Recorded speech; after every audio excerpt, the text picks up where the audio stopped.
think if you look at labor's history over the years, you'll find that, we've had a very violent history with violent protest in certain instances, strategically played out and for certain purposes that industrial sabotage doesn't have its place.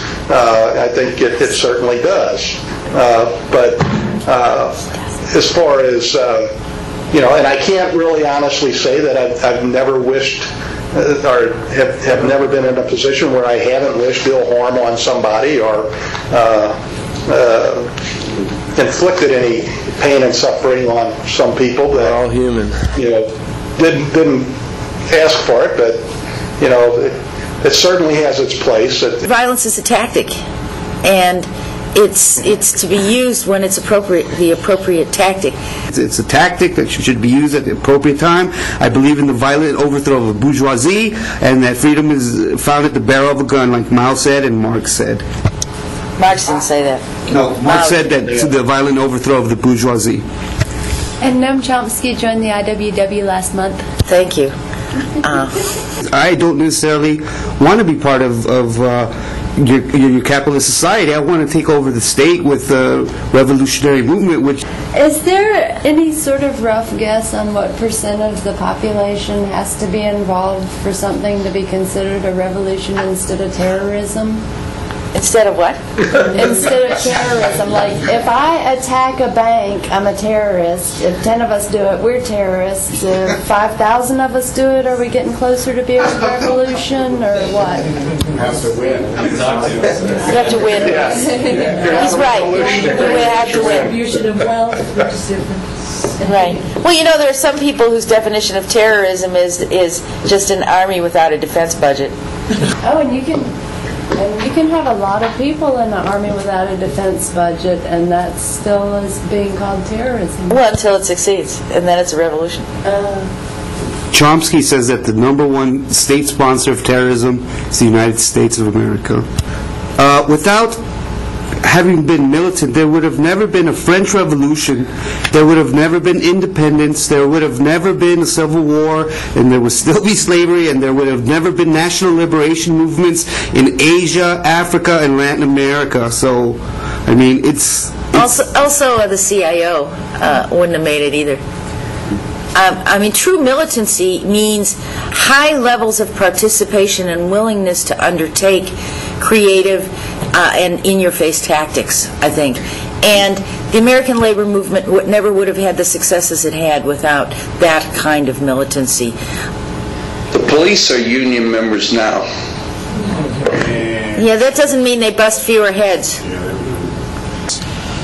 Was Haiti and the sort of the American shepherding of the Haitian economy away from subsistence farming into, a manufacturing economy. And the larger argument of the article was that throughout the history of capitalism, there's been a, if not strategic position, certainly a position that of demonizing all of the values of subsistence or agrarian economics. You kind of went to your point about Haiti, that those people aren't going to get those tastes without a capitalism coming in and creating a means for them to then buy these products, which they don't really need. But because there's the working class in general, right?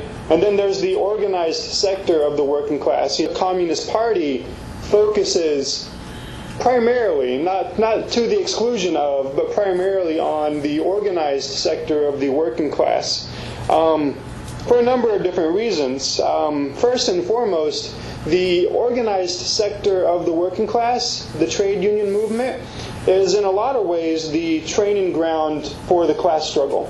It's where workers learn to act collectively for their own economic well-being and self-interest, whereas you don't have that same level of collective activity outside of the organized sector of the working class.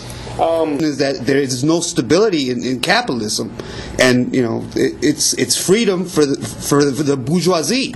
It's a bourgeois democracy, so not a workers' democracy. So there's offensive and defensive. I think when we talk about violence, most people wouldn't begrudge someone acting or using violence as self-defense when they're under attack. And I think it's really easy to frame a lot of labor issues as self-defense when poverty, the conditions, education, healthcare, medicine, just dignity is easily perceived as being totally under attack and lashing out in the material world as self-defense. I mean, there's a difference between saying that it may not be the most effective means in terms of creating a plan and something that happens saying that we can't ever do that. And I hesitate to just put anything off the table, I think,